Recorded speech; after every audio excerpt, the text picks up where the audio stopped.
ចាខ្ញុំថ្ងៃនេះមកនិយាយភាគទី2តពីសាច់រឿងប្អូនស្រីដែលគាត់កំពុងតែចង់លែងលះជាមួយស្វាមីថ្ងៃមុនភាគ2នេះនិយាយអំពីទំនាក់ទំនងស្វាមីគាត់ជាមួយនឹងម្នាក់ស្រីដែលតាក់ទងប្តីគាត់នឹងអាការៈដែលគាត់បានជួបរឿងបែបហ្នឹងហើយចុងក្រោយគាត់មានជំងឺបាក់ទឹកចិត្តហើយអាការៈគាត់បែបម៉េចខ្ញុំនឹងនិយាយនៅក្នុងវីដេអូហ្នឹងទាំងអស់ចាខាងប្រុសចាប់ផ្ដើមមានស្រីក៏ដោយសារតែប្រពន្ធគាត់មានផ្ទៃពោះកូនខ្ចីកូនទី2ហើយក៏ផ្អាកធ្វើការមួយរយៈសិនបន្ទាប់មកគាត់ក៏ទៅរស់នៅជាមួយម្ដាយមីងរបស់គាត់ក្នុងកំឡុងពេលគាត់ពោះនឹងឯងគាត់ក៏ស្គាល់គ្នាជាមួយស្រីប្តីនឹងដែរជារឿយប្តីរបស់គាត់តែងតែទៅទទួលស្រីនោះទៅធ្វើការជាមួយជារៀងរាល់ថ្ងៃព្រោះប្តីគាត់មានឡានដឹកទៅដឹកមកដឹកយូរទៅជិះជាមួយយូរទៅក៏ជិះគ្នាតែម្ដងទៅដោយសារខាងស្រីនិយាយថាជួយចេញថ្លៃសាំងរៀងរាល់ខែប្តីគាត់ក៏យករឿងនេះមកប្រាប់ប្រពន្ធ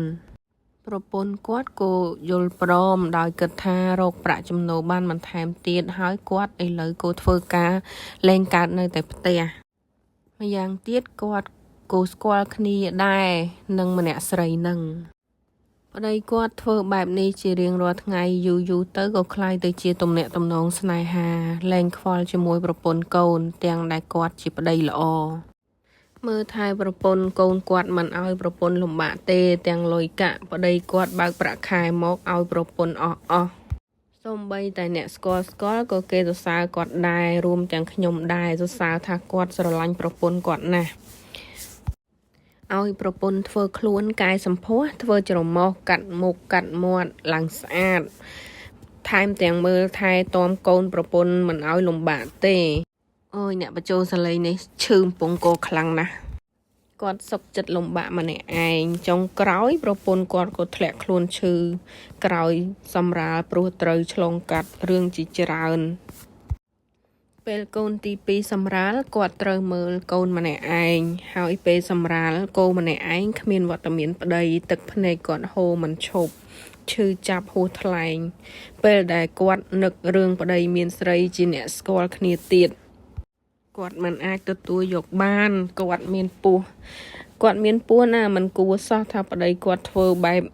នេះដាក់គាត់ព្រោះគាត់ដឹងច្បាស់ថាប្តីគាត់ល្អណាស់ហើយស្រឡាញ់គាត់ណាស់ពេលមានរឿងអញ្ចឹងគាត់ឈឺចាប់ខូចចិត្តពិបាកចិត្តយំរហូតឥឡូវគាត់ក៏មានជំងឺបាក់ទឹកចិត្តត្រូវលេបថ្នាំជាប្រចាំបើសិនជាព្យាបាលប្រសិនបើមិនព្យាបាលទេគាត់នឹងឆ្កួតម្នាក់ស្រីនឹងដឹងហើយឮហើយថាគេមានប្រពន្ធកូនដឹងហើយថា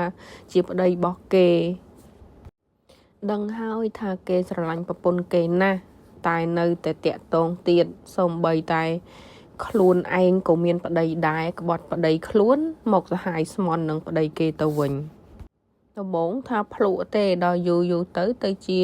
ញ៉ាមហើយក៏ជាប់មាត់ជាប់ចិត្តជាប់ដិតអញ្ចឹងទៅរហូតធ្វើឲ្យប្រពន្ធទទួលយកលែងបានមានតែលែងគ្នាមិនយូរប៉ុន្មានស្នេហារវាងប្តីគាត់និងស្រីនោះក៏បានដើរដល់ទីបញ្ចប់ដោយសារតែខាងប្រុសត្រូវប៉ូលីសចាប់ទៅខ្មែរបាត់ទាំងពីរនាក់ក៏លែងបានជួបគ្នាទៀតតែប្រពន្ធគាត់មិនយកវិញទេចុងក្រោយត្រីរស់ក៏រួចទន្សាយក៏រួចនៅក្នុងវីដេអូនេះខ្ញុំចង់ប្រាប់អ្នកទាំងអស់គ្នាដែលមានក្រុមគ្រួសារស្រឡាញ់គ្នាខ្លាំង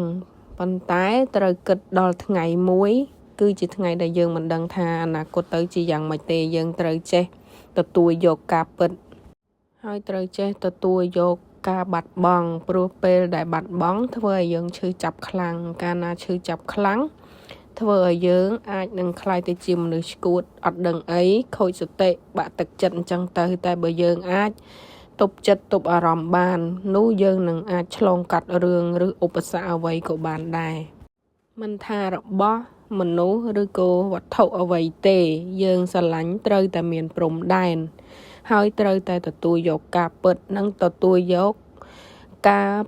ពេលវេលាដែលត្រូវបាត់បង់ទៅវិញ